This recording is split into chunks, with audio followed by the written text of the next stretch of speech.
Olá, primeiro ano, tudo bem? Como vão vocês nessa quarentena aí? Olha, saudade de dar aula para muita gente aí, saudade de estar convivendo com vocês. Nada substitui essa nossa relação pessoal, né?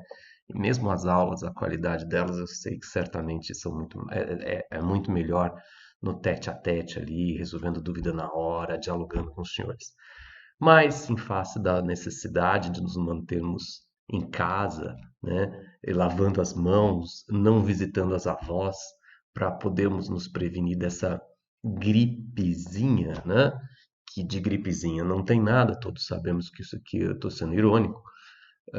A gente precisa dar prosseguimento aos nossos estudos, né? E eu espero que o senhor esteja levando a sério essa resolução que todos temos que ter nessa hora de emergência.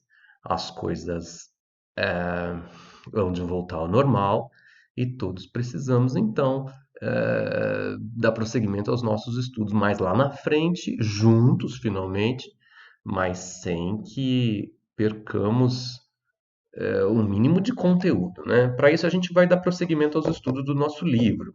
Então, eu quero chamar os senhores hoje para observar aqui as aulas 13 e 14 de gramática, tá? Do nosso livro 2, da apostila número 2. Eu sei que vocês não têm ela fisicamente em mão, né? Não foi dado tempo oportuno para que vocês recebessem essa apostila antes da nossa quarentena. Então, eu peço para que vocês acessem esse material no portal Anglo, tá? O sistema plural oferece para vocês essa possibilidade. Vocês devem fazer os exercícios correspondentes a cada aula.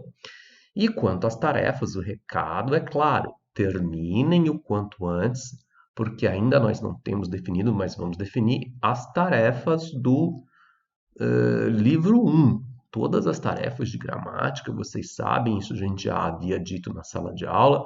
Todas as tarefas de literatura, a tarefa mínima, todas elas devem ser feitas. Então, por favor, concluam essas tarefas o quanto antes. Não enrola, porque depois vira uma bola de neve e você não consegue administrar. Muito bem, vamos para o conteúdo da aula de hoje. Eu estou apanhando com um programa novo aqui, então vocês talvez tenham que sofrer um pouquinho junto comigo. Vamos tentar, vamos lá. Onde mesmo que eu tenho que ir? Não, aqui não. Aqui sim, aqui, ok. Valendo, vamos ver? Bora para a aula. O que eu tenho? Contextualização. Muito bem, vamos ampliar aqui. Ah, tá. Contextualização, apreensão e compreensão de sentido. Aula 13 e 14 de gramática, primeiro ano. Vamos para frente. O que é contextualização? Olha, é o que a gente vai estudar. Enunciados para serem bem compreendidos e apreendidos, toda a extensão dos seus sentidos, precisam estar contextualizados. Ou seja, uma frase simples, qualquer ela que seja, precisa vir dentro de um contexto. Contexto sem o qual a possibilidade de interpretação de um enunciado vai se tornar bem complicado, bem difícil. Joia? Muito bem. Para frente. Texto. Antes de falar de contexto, vamos falar do que é um texto. É isso que o livro propõe. Olha lá. O texto é um conjunto de enunciados, você pode acompanhar exatamente o que diz aí o livro, né? Esse slide foi feito seguindo a parte verbal do livro. Um texto é um conjunto de enunciados combinados entre si, de modo a produzir uma unidade de sentido. Então, texto, para ser considerado texto, eu tenho que ter combinado os enunciados. Em outras palavras, as frases precisam umas fazerem relações às outras. Num texto, um parágrafo precisa ter relação com o outro. Um texto em que cada parágrafo fala sobre um determinado assunto que não tem nada a ver uma coisa com a outra, não pode ser considerado um texto, tá? Ele não é. Cada parágrafo sim, compõe um texto porque as frases devem estar, nesse exemplo suposto, as frases devem estar umas relacionadas às outras. Mas, se cada parágrafo não faz relação e não tem nada a ver com o parágrafo anterior, isso não é de modo nenhum texto. Ok? Muito bem. Tópico 2. Por que saber o que é um texto? Ora, a explicação vem logo a seguir. É preciso saber o que é um texto. Pois, para compreendermos um texto, é necessário entendermos de que modo as partes se relacionam. Então eu tenho que saber que um texto é composto da união de várias partes que dizem umas respeito às outras. Se eu não levar em conta esse dado, eu não vou procurar a relação que existe entre uma parte e outra. E quando eu leio um texto, a minha pressuposição, a minha disposição como leitor é procurar tentar entender o que tem a ver esse segundo parágrafo com o que o primeiro disse. E o último parágrafo do texto, o que ele tem a ver com o primeiro? Tudo tem que estar relacionado se um texto é um bom texto. Vamos lá. 3 condições para entender um texto. Quais são essas 3 condições aí? Olha lá. Primeira condição: conhecimento do código. O que é IE? Isto é. Conhecimento do código. Isto é, das palavras, do vocabulário e do modo de relação entre as palavras. Para eu entender um texto, primeira etapa é eu saber o código. Se o texto é um texto escrito em inglês e eu não conheço o vocabulário da língua inglesa, eu não vou conseguir entender o texto. Se o texto é escrito em português e eu sou um falante nativo do português, eu tenho conhecimento do código. Então isso vai facilitar o meu entendimento do texto. Resolve? Óbvio que não. É óbvio que não, tá? Porque não tem como eu decodificar um texto sabendo apenas o significado das palavras, ok? Vamos lá. Eu preciso saber também a maneira como elas se relacionam, né? Item 2. Outra condição para entender um texto. Qual outra condição? A posse de repertório. Para entender um texto, eu preciso do quê? Repertório. O que é? Isto é, conhecimento cultural acumulado. Faltou uma perninha para eu fechar o parênteses aqui. O importante é saber que esse parênteses não foi fechado? Não. O importante é saber o que é repertório. O que é? É um conhecimento cultural que nós acumulamos ao longo da vida. O que pode fazer parte do repertório? Tudo que você conheceu. As viagens que você fez, os lugares que você frequenta. Você conhece igreja? Você frequenta igreja? Você vai à igreja? O que é isso? Te dá repertório. Você vai conhecer alguma coisa sobre missa, alguma coisa sobre doutrina da igreja. Você frequenta escola? Ok, ótimo. Na escola você vai ganhar um repertório cultural. Você vai saber o que é uma nota, você vai saber o que é aquela tensão pré-prova.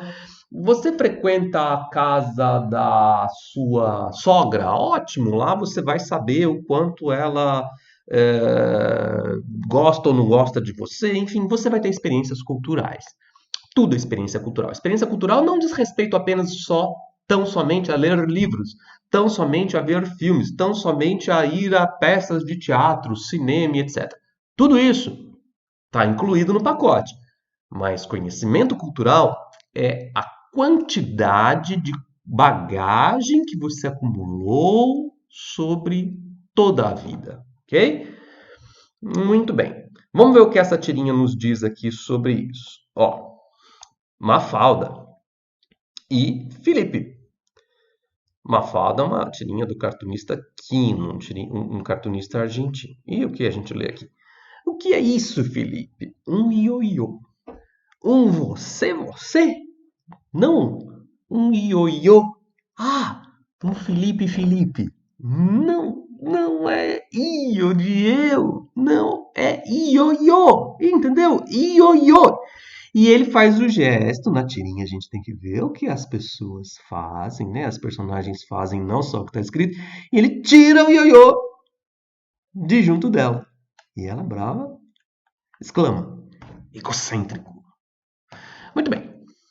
Por que eu trouxe essa tirinha aqui para a gente falar de posse de repertório? Porque essa tirinha pode ser compreendida, olha, uma condição para entender um texto.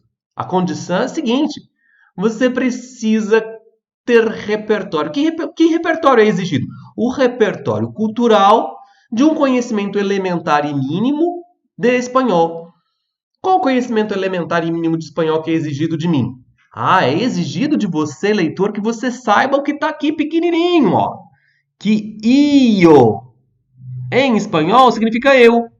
Portanto, io significa eu.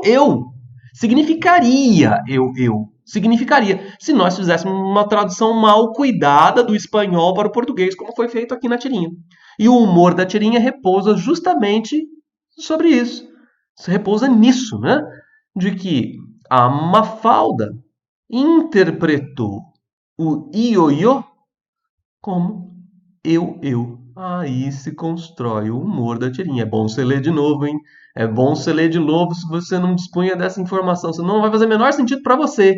Então você veja, para algumas pessoas o texto não fez sentido. Para outras pessoas que já tinham esse conhecimento prévio, esse repertório, isso aqui faz todo sentido.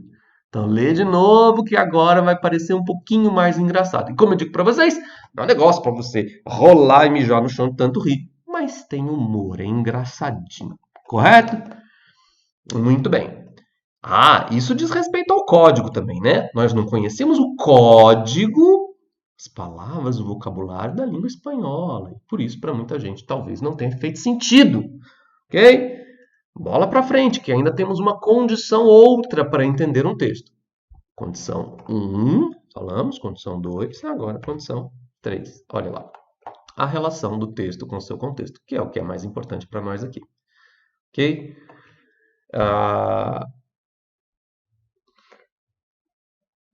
Rapaz, eu vou passar para vocês na outra aula, a segunda parte dessa aula aqui. Eu vou deixar essa aula até aqui e vou deixar esse ponto 3 para um outro vídeo que vocês vão receber logo na sequência, tá? Então vamos encerrar essa aula por agora. Na aula que vem eu vou continuar falando sobre esse assunto e vou tratar de como o contexto é fundamental para a gente interpretar um texto também. Para os vídeos não ficarem muito longos, uma coisa não muito chata, revisa o que a gente viu até agora. Para por aqui e a gente segue logo em seguida. Obrigado, pessoal, por hora. A gente vai ficando aqui. Segue um vídeo na sequência em que a gente vai tratar do assunto. Abraço, tchau e obrigado.